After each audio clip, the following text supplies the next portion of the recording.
Hello friends, welcome to easy notes for you online study channel. आप सबके अपने YouTube channel पे आप सभी का बहुत बहुत स्वागत है।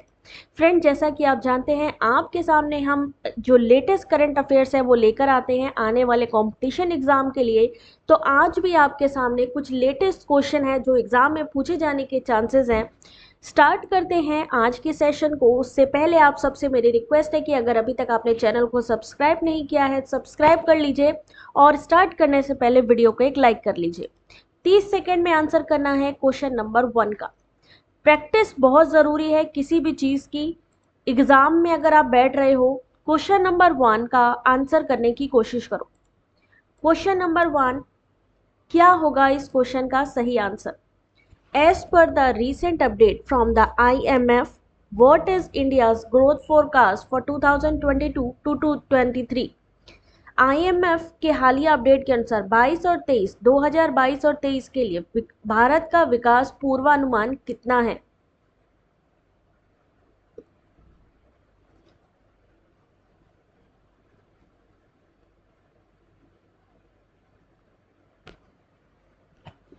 चलिए देखते हैं इस क्वेश्चन का सही आंसर। क्वेश्चन नंबर 1 और करेक्ट आंसर है 7.4%। Option number C. अंतरराष्ट्रीय मुद्रा कोष ने कम अनुकूल बाहरी परिस्थितियों और आरबीआई के द्वारा तेज नीति को सख्त करने का हवाला देते हुए 22-23 के जो फाइनेंशियल ईयर है उसके लिए भारत के विकास अनुमान को घटाकर 7.4% कर दिया है। ठीक है, क्वेश्चन नंबर 1 और साथ ही एक्सप्लेनेशन है। जिसको भी ये पीडीएफ चाहिए कमेंट में टाइप करिए कि yes PDF, I want PDF. Question number 2 आपके सामने। Sir Winston Churchill leadership award हाल ही में किस नेता को प्रदान किया गया? Option A Joe Biden, option number B Narendra Modi, option number C Vladimir Zelensky या option number D Jacinda एडर्न।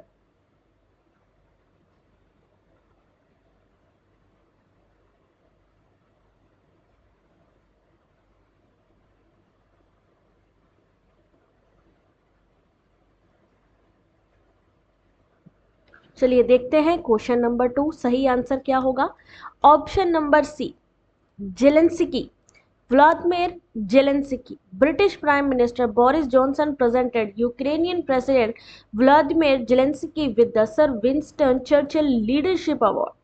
Zelensky accepted the award by video link during a ceremony at the London office. ठीक है, इस क्वेश्चन का सही answer option number C. Question number 3, किस देश ने 2024 के बाद अंतरराष्ट्रीय अंतरिक्ष स्टेशन छोड़ने की घोषणा की? Option A China, option B Russia, option C USA, option D Israel.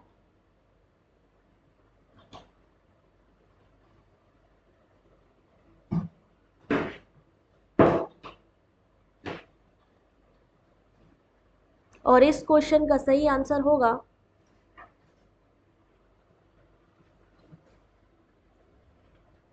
चलिए देखते हैं क्वेश्चन नंबर 3 करेक्ट आंसर क्या होगा। Option number B Russia.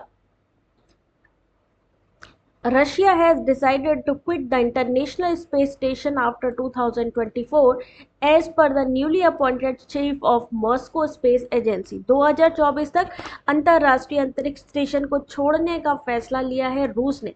रूस और संयुक्त राज्य अमेरिका ने आईएसएस पर काम किया जो वर्ष 1998 से कक्षा में है। सोवियत अंतरिक्ष कार्यक्रम की कुछ प्रमुख उपलब्धियां 1961 में पहले व्यक्ति को अंतरिक्ष में भेजना और 4 साल पहले पहला उपग्रह लॉन्च करना थी। क्वेश्चन नंबर 4 आपके सामने। India has been elected as the host of ICC women's cricket world cup in which year?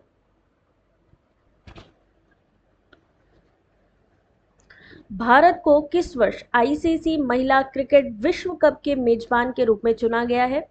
2023, 2025, 2027 या 2030?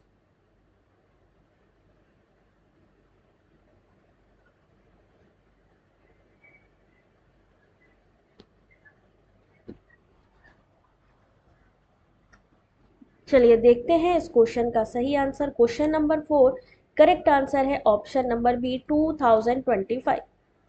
2025 में अंतर्राष्ट्रीय क्रिकेट परिषद बोर्ड ने आईसीसी महिला क्रिकेट आयोजन के 4 मेजबान देशों के रूप में किस किस को रखा है? अगर हम बात करें तो बांग्लादेश, भारत, इंग्लैंड और Sri Lanka.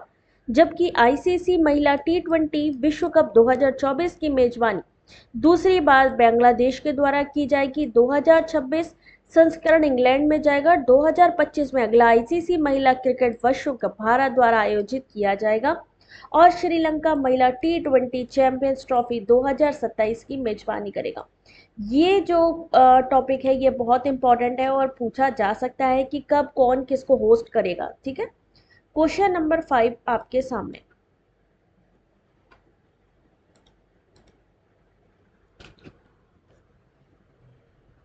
As per the recent government data, how many tigers died in the last 3 years in India?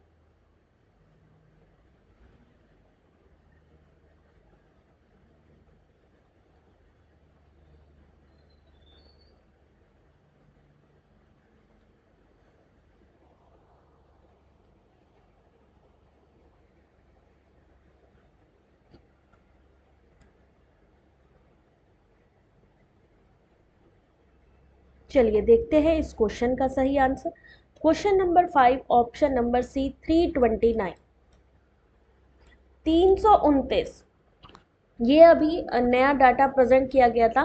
Union minister of state for environment in the Lok Sabha India lost 329 tigers in the last 3 years due to poaching, natural and unnatural causes. It also added that 125 people have been killed in tiger attacks in this period.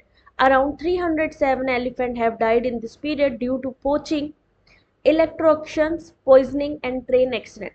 Out of them, 222 elephants died due to electrocution in the last 3 years. यानी current लगने से 222 हाथियों की मौत हुई है 3 साल में। Question number 6,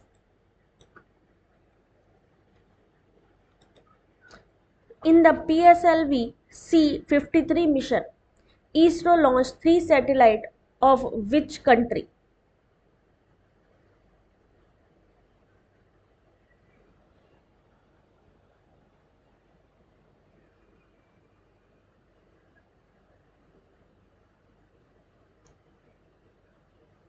PSLV C-53 mission में इसरो ने किस देश के 3 उपग्रहों को लॉन्च किया है? Option A Nepal, option B Bangladesh, option C Singapore, option D New Zealand. इसका correct answer option number C Singapore. भारतीय अंतरिक्ष अनुसंधान संगठन इसरो ने अपने ध्रुवीय उपग्रह प्रक्षेपण यान पीएसएलवी C-53 मिशन में सिंगापुर से 3 उपग्रहों को लॉन्च किया। इसे सतीश धवन अंतरिक्ष केंद्र श्रीहरिकोटा से लॉन्च किया जा रहा है। पीएसएलवी C-53 अंतरिक्ष विभाग की एक कारपोरेट शाखा न्यू स्पेस इंडिया लिमिटेड का दूसरा समर्पित मिशन भी है। इसरो ने फरवरी 2022 में पृथ्वी अवलोकन उपग्रह को इंजेक्ट करके PSLV C-52 मिशन को सफलतापूर्वक लॉन्च किया। क्वेश्चन नंबर 7, 2022 में भारतीय ओलंपिक संघ के द्वारा राष्ट्रीय खेलों का मेजबान कौन है? Which is the host of the national games conducted by Indian Olympic Association in 2022?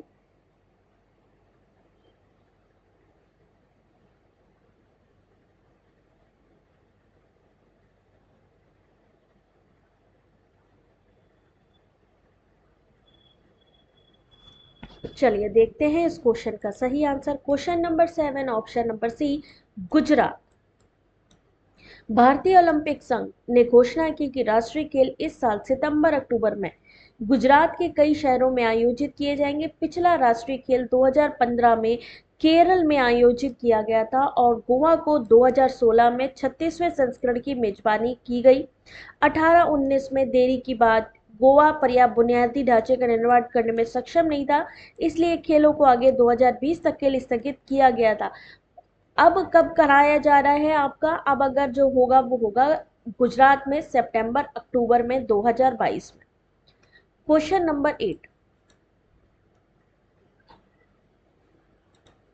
NTPC ने 10 गीगावाट अल्ट्रा मेगा अक्षय ऊर्जा पावर पार्क विकसित करने के लिए किस राज्य के साथ समझौता ज्ञापन पर हस्ताक्षर किए?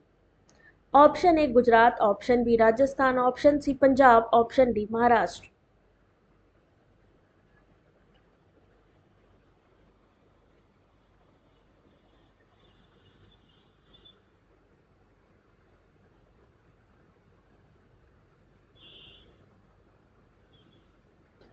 चलिए देखते हैं इस क्वेश्चन का सही आंसर। आप लोग भी आंसर करते चलिए अगर आप लोगों को इसका सही आंसर पता हो। Option number B Rajasthan. NTPC sign a memorandum of understanding यानी MOU with the government of Rajasthan to develop 10 GW यानी gigawatt ultra mega renewable energy park in Rajasthan. It aims to achieve the target of 60 GW of renewable energy capacity by 2032. NTPC REL is also developing one UMREPP of 4.75 gigawatt capacity in run of Kutch, Gujarat. Question number 9। Explanation भी हर question का available है तो एक बार PDF जरूर पढ़ लेना। National apprenticeship promotion scheme NAPS is the initiative of which union ministry? राष्ट्रीय शिक्षुता संवर्धन योजना किस केंद्रीय मंत्रालय की पहल है?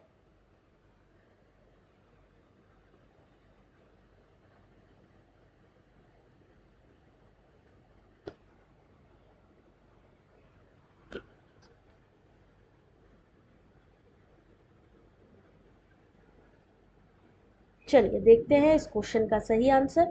क्वेश्चन नंबर 9 सही आंसर है option number B, ministry of skill development and entrepreneurship, कौशल विकास और उद्यमिता मंत्रालय। कौशल विकास और उद्यमिता मंत्रालय ने घोषणा की कि राष्ट्रीय शिक्षुता संवर्धन योजना को प्रत्यक्ष लाभार्थी स्थानांतरण योजना में शामिल किया जाएगा।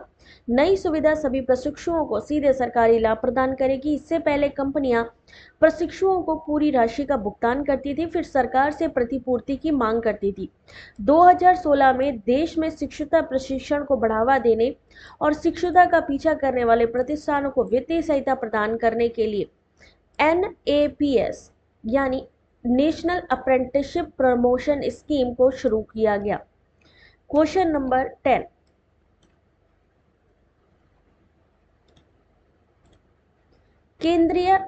किस केंद्रीय सशस्त्र बल ने ऑपरेशन नारकोस शुरू किया? Which central arm force launch the operation Narcos? Option A railway protection force, option B central industrial security force, option number C national security guard, option number D Assam rifles.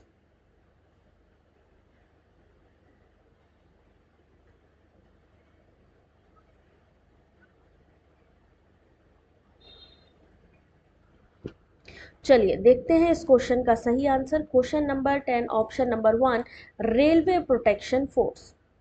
Railway सुरक्षा बल ने operation नारकोस code नाम के तहत rail के माध्यम से नशीले पदार्थों की तस्करी के खिलाफ एक महीने का अखिल भारतीय अभियान शुरू किया। जून 2022 के महीने में RPF ने 7.40 करोड़ रुपए के विभिन्न नशीले पदार्थों के उत्पादों को बरामद किया और 165 व्यक्तियों को भी गिरफ्तार किया जो नारकोटिक ड्रग और साइकोट्रोपिक पदार्थ ले जा रहे थे। RPF का अप्रैल 2019 से NDPS अधिनियम के तहत तलाशी, जब्ती और गिरफ्तारी करने का अधिकार प्राप्त है। Question number 11,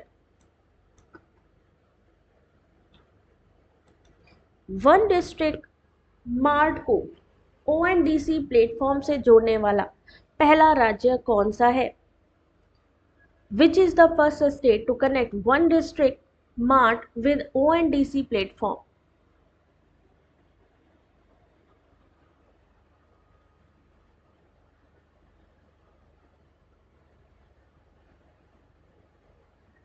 option A Uttar Pradesh, option B Bihar, option number C Telangana, option number D Assam. और इसका करेक्ट आंसर है question number 11 option number A Uttar Pradesh. ठीक है, Uttar Pradesh one district mart को डिजिटल कॉमर्स, प्लेटफॉर्म के लिए ओपन नेटवर्क से जोड़ने वाला देश का पहला राज्य बन गया है। इस पहल का उद्देश्य डिजिटल या इलेक्ट्रॉनिक नेटवर्क पर वस्तुओं और सेवाओं के आदान प्रदान के सभी पहलुओं के लिए खुले नेटवर्क को बढ़ावा देना है। adoptmart.com के ऑन बोर्डिंग के बाद ODOP उत्पादों को ONDC से जोड़ सभी ई कॉमर्स पोर्टल और ऐप पर प्रदर्शित किया जाएगा। क्वेश्चन नंबर 12,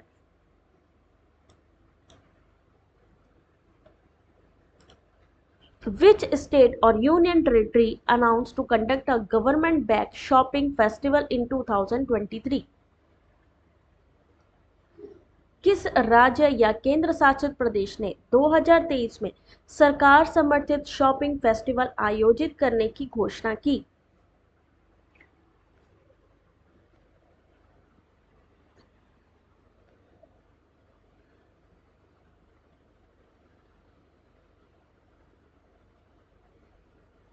चलिए देखते हैं इस क्वेश्चन का सही आंसर। क्वेश्चन नंबर 12 सही आंसर है option number B, New Delhi.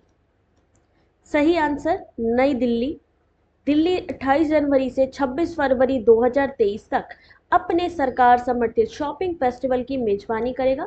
मुख्यमंत्री अरविंद केजरीवाल के अनुसार फेस्टिवल में मनोरंजन फूड वॉक के लिए 200 कॉन्सर्ट होंगे और ये उप मुख्यमंत्री मनीष सिसोदिया द्वारा प्रस्तुत रोजगार बजट 2022-23 में प्रस्तावित परियोजनाओं में से एक है। क्वेश्चन नंबर 13,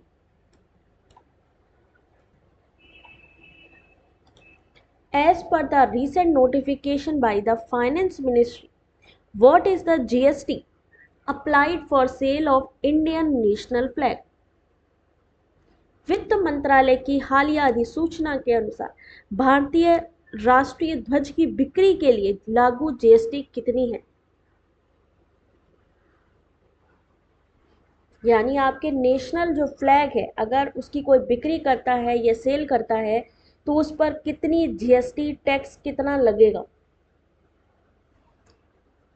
चलिए देखते हैं इस क्वेश्चन का answer. Question number 13 option number D, 0%। 0%।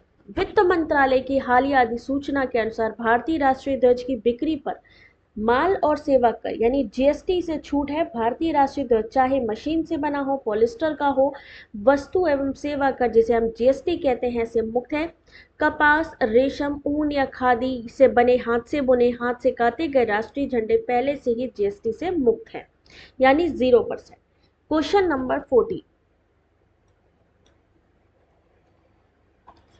किसानों के लिए नए अवसर के रूप में संयुक्त राज्य अमेरिका को तंबाकू निर्यात करने वाला पहला राज्य कौन सा है?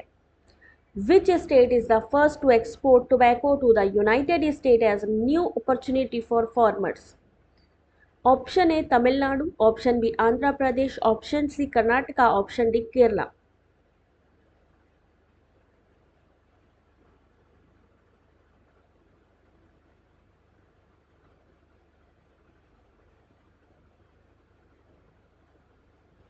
चलिए देखते हैं इस क्वेश्चन का सही answer. Question number 14 option number B Andhra Pradesh. Andhra Pradesh market has exported tobacco to the United States for the first time in the country for a government agency. The Andhra Pradesh market has opened a new opportunity for farmers. The agency procured about 1.3 million kg of tobacco in 2020 following direction by the state government. Question number 50, Prasar Bharati का जो नया लोगो है जो हाल ही में जारी किया गया उसमें कौन सा रंग है? The new logo of Prasar Bharati which was released recently feature which color? Red, green, blue या येलो? यहां आपके latest current affair important questions आपके सामने हैं। अगर आप लोगों को वीडियो अच्छा लगा हो तो वीडियो को लाइक करिए, अपने ग्रुप में शेयर करिए और अगर सब्सक्राइब नहीं किया है तो सब्सक्राइब करिए और जिसको भी इसकी पीडीएफ चाहिए प्लीज कमेंट करिए कि yes I want PDF. Question number 15 option number C, blue. Information and Broadcasting Ministry unveiled new logo of country public service broadcast Prasar Bharati. Blue colour का है। Prasar Bharati is a statutory autonomous body set up by an act of parliament, comprises Doordarshan and All India Radio. The new logo is also a blend of both the organization. The map of India signifies the service of trust, and the dark moderate blue color represent both sky and sea. ठीक है, तो यहाँ पर आपके 15 questions important करवा दिए हैं 28 और 29 तारीख के जुलाई के। अब अगर आप लोगों को वीडियो अच्छा लगा हो तो प्लीज़ लाइक करिए, कमेंट कर सकते हैं, शेयर कर सकते हैं, सब्सक्राइब कर लीजिए। Thanks for watching. मिलते हैं नेक्स्ट वीडियो में, तब तक के लिए टेक केयर।